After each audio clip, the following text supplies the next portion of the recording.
Hey guys, welcome back to the bench. In today's video, I'm going to be working on this. That's right, I'm going to be working on the Autocar. So make sure you stay tuned, because this is going to be fun.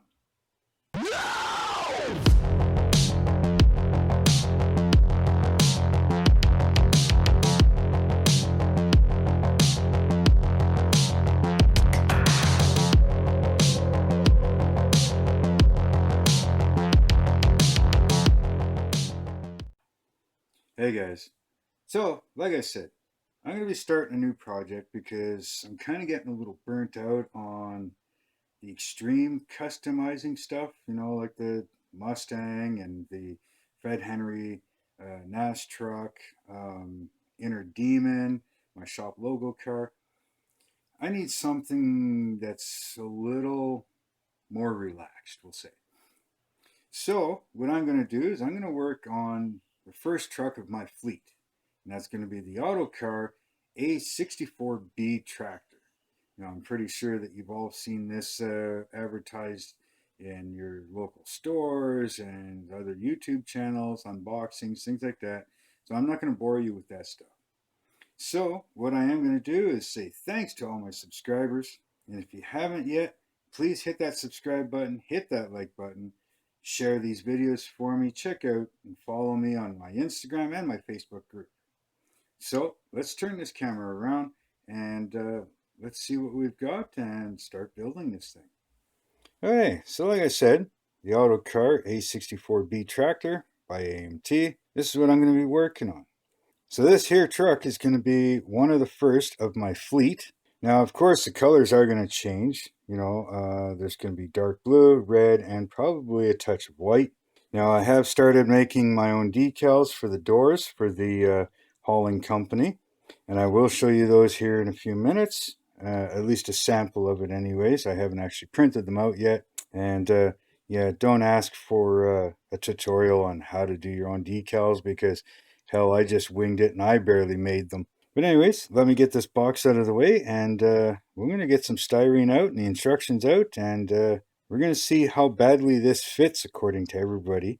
There will be a little bit of customizing and some LEDs being put into this as the entire fleet. This isn't going to be your normal, nice, clean truck. This is going to be beat up, rusted, dirty. Eventually I will get the logging trailer for it once I can afford it. So let's get this out of the way. Okay, so here's the instructions for this, and yeah, it seems pretty simple. There's not much to it. Lots to it, but not much to it, right? You know what I mean? So we're going to start off. There is a few parts here that aren't going to be used, but I'm going to look into it and see maybe I can use it. I don't know. See if we can figure out, because there's nowhere on the instructions that tell you where to put it or how to put it or anything else. So if you do want to try and use those, I'm assuming you're going to have to try and figure it out on your own. Now, I'm going to be trying a slight different format with this video. You're going to have to let me know down in the comments what you think of it. But yeah, I think I'm just going to forget about talking so much and show you more of the build. Maybe some of it will be sped up. I don't know. I'm going to put music in it. So make sure you let me know on what you think of the video. So let's get to it then. I'll be back in a second. Okay, so I've got basically the full tree of engine parts. There's probably a few parts here and there that I'll have to find, but that's okay. Now, something else I'm going to be doing, because this truck's going to be beat up and rusted and everything else, there is going to be a lot of this chrome that is going to either get dulled out, de-chromed, and re-chromed with something else, so it's not so shiny and toyish and things like that. There's also like the bumpers and the rims, things like that. I haven't completely decided on everything, but yeah, a lot of this is going to be de-chromed. I may leave some, but probably not. But this is all the chrome, so yeah, I'm going to get this stuff going in the de-chromer, the old can of Easy Off.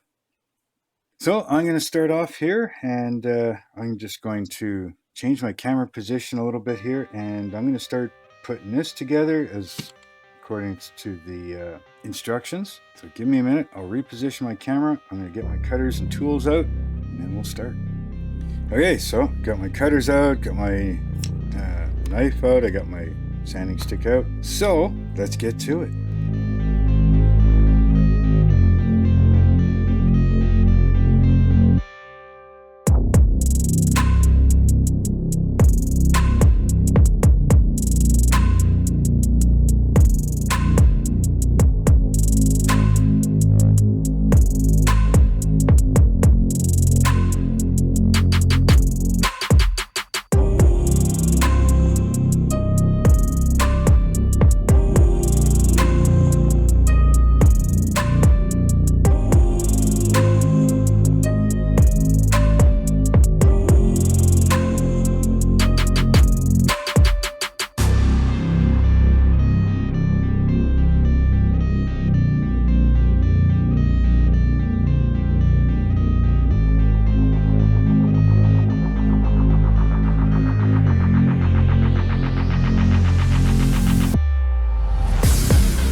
Okay, everybody. Well, you saw me do a bunch of work, and I don't know if you caught it or not, but I did a mistake, and I fixed that off camera.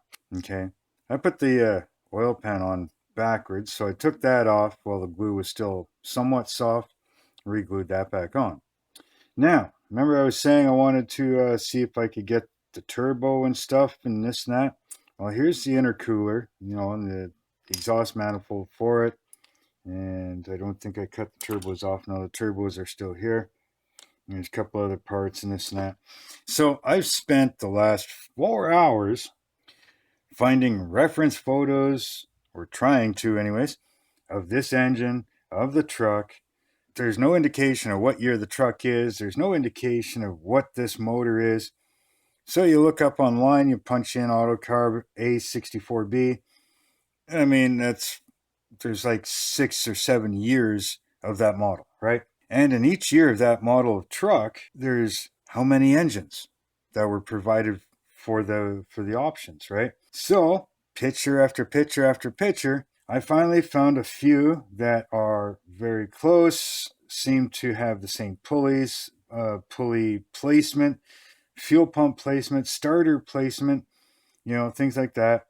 And I did find a couple that had the turbo. So I know how to do the turbo. Now, of course, if you look at this and how the turbo would be, right there. So now your exhaust is over here. The exhaust they want you to use is way at the back, right? So the exhaust pipe that they provide you, I'm going to have to modify. Not a big deal. So, other than that, I've added a piece in here because I don't know if you noticed in here, this front plate, it was hollow. And for the way this P-pump sits, it can only sit in one spot. It had a big gap here. So I just found a piece of styrene that was roughly the right thickness. Still not completely perfect, but close enough. You know, so now I can glue that in and there's not a big gap in here. Same thing with this. Everything that I've seen in these pictures, this here is your oil. And I don't know what the hell this thing hanging off the end is, so I'm going to cut that off. You know, I don't know what that is. But that goes just like this, right on here. And I mean, it doesn't go anywhere. It doesn't do anything. So I'm going to cut that off. They do usually show an oil filter, but it's somewhere over here. So I don't know. I'll probably make something. This here is what they're claiming to be the air compressor. That sits up here, and that kind of determines some of the stuff that I was looking for too. Is that, you know, I want to try and put some piping on this engine, you know, and make things look a little more realistic, because this is a very simplified engine, right? So I want some air lines, things like that. The air intake is normally this, right? They normally have this on here. Okay. I think it goes this way. Yeah, it goes that way. So normally they have that intake. So if I'm going to use a turbo, I don't need that. I need this piece, because this is where the intercooler, part of the intercooler. Now, I think, yeah, it goes this way. So that would be on there instead. Okay. Then you'll have your exhaust manifold on this side. Especially if I put it the right way. There we go. So exhaust manifolds on this side. Your turbo would be here, and off of the cold air side, there's a tube that goes across over to here. Okay. And then your exhaust out. Okay. So we're getting that figured out. So I'm going to use the turbo, so I won't be using these parts here. Okay. Now at the same time, like I said, I'm going to modify this. Everything else seems to fit just right. So right now I'm sitting at roughly about 7 minutes, and with me babbling on here, it's going to be about probably a 12-minute video. So I'm going to end this right here. In the next video, I am going to finish up this engine to the point where I can paint it. So make sure you stay tuned for that. Please, if you like what's going on here, hit that like button for me. Down in the description, I do have the links for my Instagram and my Facebook group. So give me a follow there if you don't mind, please. I do have a link for a PayPal Me account if you do decide that you want to try and help out the channel at all. Make sure to hit that subscribe button. Make sure to hit that bell button so you don't miss out on any future videos. And with all that being said, just do it your way. And until then, later.